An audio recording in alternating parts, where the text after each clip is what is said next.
नमस्कार दोस्तों, स्वागत है आप सभी का हमारे चैनल पर। तो दोस्तों ये खबर है जो टू फार्मूला जो बनाया है एमपीपीएससी का गेट द्वारा, उसके बारे में। तो मैंने पहले भी आपको आगाह कर दिया था इस बारे में कि जो जो फार्मूला है 87% और 13%, इसमें जो है काफ़ी लीगल जो है हर्डल्स या प्रॉब्लम आ सकती हैं। उनका सामना एमपीपीएससी को निश्चित तौर पर करना पड़ेगा। जो कैंडिडेट्स हैं वो निश्चित तौर पर इस फॉर्मूले को ऑब्जेक्ट करेंगे, कोर्ट में केस ज़रूर लगाएंगे, क्योंकि ये फार्मूला बिल्कुल भी वैलिड नहीं है, ना ही कहीं पर, ना विधानसभा में, ना किसी प्रकार का इसमें अमेंडमेंट हुआ है। तो इस प्रकार से जो फार्मूले बताए गए हैं, दिशा निर्देश हैं, उसमें कहीं जो है वैलिडिटी समझ नहीं आती है कि ये जो फार्मूले हैं, जैसे कि आप देख सकते हैं 13% और 87% की यहाँ पर बात है। जैसे कि गेट ने जो सर्कुलर निकाला था उसके बारे में एमपीपीएससी को, सचिव को एक ऑर्डर भी दिया था। तो ये जो पूरी खबर है, ये हालांकि मैं पहले ही बता चुका हूँ कि किस प्रकार से ये जो है प्रॉब्लम आ सकती है। मैं आपको हिंदी में भी बता देता हूँ कि क्या क्या इसमें लिखा हुआ है, ठीक है, उसको मैं आपको बता देता हूँ। चलिए हम देख लेते हैं हिंदी में, ताकि आपको भी सुविधा हो। तो ये पूरी प्रक्रिया के बारे में मैंने बिल्कुल आपके लिए लिख के रखा है। जैसे कि आप देख सकते हैं कि जो एमपीपीएससी का 2 लिस्ट का जो फॉर्मूला है, उसमें किस प्रकार की जो है हर्डल्स आ सकती हैं, ठीक है। तो उसको देख लीजिए एक बार। तो जो ये जो फार्मूला है, जैसे कि आप देख सकते हैं, पहले तो रिजर्वेशन आपको पता ही है, अनुसूचित जो जाति है उसको 16%, अनुसूचित जनजाति उसको जो परसेंट रिजर्वेशन दिया गया है उसके बारे में 20%, और ओबीसी का जो रिजर्वेशन है वो 14% है। अब उसको जो है 13% इंक्रीज़ करके 27 कर दिया गया था। उसी को लेकर पूरा खींचतान जो है पूरा बना हुआ है। अब उसके बारे में देख लेते हैं, तो देख लीजिए। तो मौजूदा जो प्रक्रिया है उसके बारे में भी एक जो पहली तो ये एक जो फार्मूला है वो एक पूरी प्रकार से अनूठा फार्मूला है। एक तो यहाँ पर क्या होगा कि 87% जो पोस्ट रहेंगी, टोटल नंबर ऑफ पोस्ट, उसको क्लियर कर दिया जाएगा, जो भी टॉप कैंडिडेट रहेंगे उनको। अब 13% जो भी कैंडिडेट रहेंगे जिनके मार्क्स कम रहेंगे, उनकी एक अलग से प्रोविजनल लिस्ट निकाली जाएगी। अब ये प्रोविजनल लिस्ट किसकी निकाली जाएगी इसके बारे में भी निश्चित नहीं है। अब क्या होगा कि जो भी एससी, एसटी और ओबीसी की जो भी कैंडिडेट, अब क्या होना था, मेरिट के बेसिस पर वो पहले ऊपर चले जाते थे, तो एक हिसाब से उनको रिजर्वेशन का लाभ मिल जाता था। लेकिन अब इस प्रकार के फॉर्मूले में काफ़ी दिक्कतें आ रही हैं। वहीं दूसरी ओर क्या रहेगा कि डिपार्टमेंट में जो नंबर, देखिए, जो भी विज्ञापन निकले हैं, यदि वो एक ही डिपार्टमेंट से संबंधित हैं तो उनमें इस प्रकार की समस्या का जो है सामना नहीं करना पड़ता है, उनमें क्लियर हो जाता है। आप प्रारंभिक लिस्ट निकाल सकते हैं। लेकिन नंबर ऑफ़ डिपार्टमेंट में क्या होता है, वैकेंसी भी नंबर हो। अब हर एक डिपार्टमेंट की जो नंबर ऑफ़ वैकेंसी है उसका 87% निकाल कर उसको क्लियर करना काफ़ी टफ टास्क हो जाएगा। इस कारण से जो रिज़ल्ट हैं वो डिले हो रहे हैं।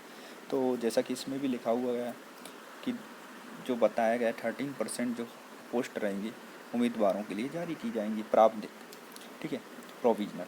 सबसे पहले क्या होगा, जो 13% अंतिम रूप से चयनित छात्रों की नियुक्ति या अंतिम चयन के जो 27% ओबीसी आरक्षण, जो भी मुद्दा पहले आता है उसको क्लियर कर दिया जाएगा। इन केस जो कोर्ट है यदि 27% देता है तो जो ओबीसी के कैंडिडेट हैं तब तो कोई दिक्कत ही नहीं रहेगी। लेकिन इन केस अब क्या होता है, यदि जो 13% हैं वो कैंडिडेट यदि यूएनआर के हैं, ठीक है, तो उसमें क्या, उसमें बड़ी दिक्कतों का सामना करना पड़ सकता है। उसके पश्चात जो रिज़ल्ट है पूरा रिवाइज़ हो जाएगा। फिर जो कैंडिडेट रहेंगे एससी के, वो जनरल की सीट पर आ सकते हैं। एसटी की सीट पर, एसटी के कैंडिडेट भी जनरल की सीट पर शिफ्ट कर सकते हैं, या ओबीसी के भी जो भी कैंडिडेट टॉप वाले वो इस सीट में ऑब्वियस से शिफ्ट करेंगे। तो इस प्रकार से क्या होगा, रिज़ल्ट जो है रिवाइज़ होगा। अगर नहीं भी करते हैं एमपीपीएससी, अगर ये रिज़ल्ट रिवाइज़ नहीं करेगी तो 110% कोई ना कोई इस पर केस ज़रूर करेगा, क्योंकि जो नीचे वाले कैंडिडेट हैं उनके साथ कहीं ना कहीं इससे नुकसान हो जाएगा इस प्रकार से। तो अब रिज़ल्ट को कैसे काउंटर करते हैं, तो आयोग के अधिकारियों ने तो वही अपना जो है काउंटर कर देते हैं, वो कुछ भी कह देते हैं। जैसे मान लीजिए उनके वकील साहब ने कहा है कि विभोर खंडेलवाल जी ने टाइम्स ऑफ इंडिया को बताया था कि एक विज्ञापन को इस तरह से 2 भागों में नहीं तोड़ा जा सकता। बिल्कुल सही है। अब ये वकील साहब ने बताया है, ठीक है, कि जन सूची और योग्यता तैयार करने के लिए पद भरने के लिए आयोग की योजना में एक ही श्रेणी में 2 कट ऑफ जारी नहीं हो सकते। बिल्कुल सही बात है, जो कि इनवैलिड है। तो खंडेलवाल जी ने बिल्कुल सही बात कही है। जबकि रवि भाई पंचभाई जो हैं, उनका कहना है कि हम 87% सीट्स को क्लियर कर देंगे और 13% जो सीट रहेंगी उनको निर्णय के लिए होल्ड कर देंगे। ठीक है, तो इस प्रकार से रिजल्ट बनाया जाएगा। देखिए आप, जो एमपी उच्च न्यायालय के जो वकील हैं खंडेलवाल जी, उन्होंने पहले ही इसको ऑब्जेक्ट कर दिया, जो कि मैं आपको पहले से ही आगाह करता आ रहा हूँ। तो इसका तो सामना बिल्कुल निश्चित तौर पर करना ही पड़ेगा। जबकि खंडेलवाल जी ने भी कह दिया है, तो क्या है कि इस बात को नज़र में आकर आ गई है, तो और भी कैंडिडेट इसको बिल्कुल सीरियसली लेंगे। अब देखते हैं क्या होता है। सामान्य प्रशासन का जो कि 29 सितंबर को जो गेट का फॉर्मूला है, उसके बारे में मैंने आपको वीडियो में बता दिया है, और तब भी मैंने आपको बताया था क्या प्रॉब्लम आ सकती हैं। तो इस कारण से जो रिज़ल्ट है उसको बनाने में काफ़ी कठिनाई आ रही है। मेरा तो सिंपल सा मानना है, ये मेरी पर्सनल थिंकिंग है, कि आपको जो रिज़ल्ट है या तो आप 27 पर दीजिए या फिर 14 पर दीजिए। मस्ट प्रोबेबली आपको देना चाहिए जो है 14 पर ही, क्योंकि कोर्ट का डिसीजन 14 पर ही आएगा। और बाय लॉ देखा जाए तो आप 27 पर दीजिए, क्योंकि अभी जितने भी केसेस चल रहे हैं, जैसे कि EWS की मैं बात कर लेता हूँ, तो उसका जो 10% का मामला है वो अभी सुप्रीम कोर्ट में चल रहा है।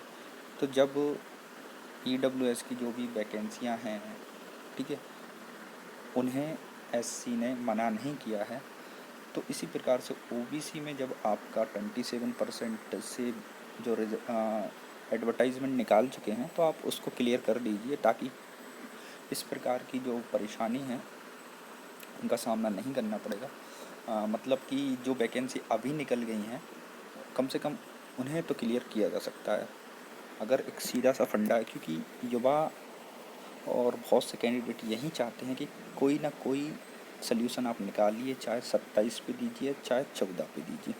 अब देखते हैं, कल जो है हमारे कोर्ट की एक सुनवाई है OBC से रिलेटेड 11 अक्टूबर की, तो उसको हम देखते हैं किस प्रकार से निर्णय आता है, या जो जज महोदय हैं वो इस केस को सुप्रीम कोर्ट के लिए भेजते हैं, या अपना एक ऑर्डर देते हैं कि रिज़ल्ट इस बेसिस पे जारी कर दिया जाए। तो जो भी अपडेट कल आता है तो मैं आपको बता दूंगा। आप चैनल से जुड़े रहिए। आप सभी का धन्यवाद।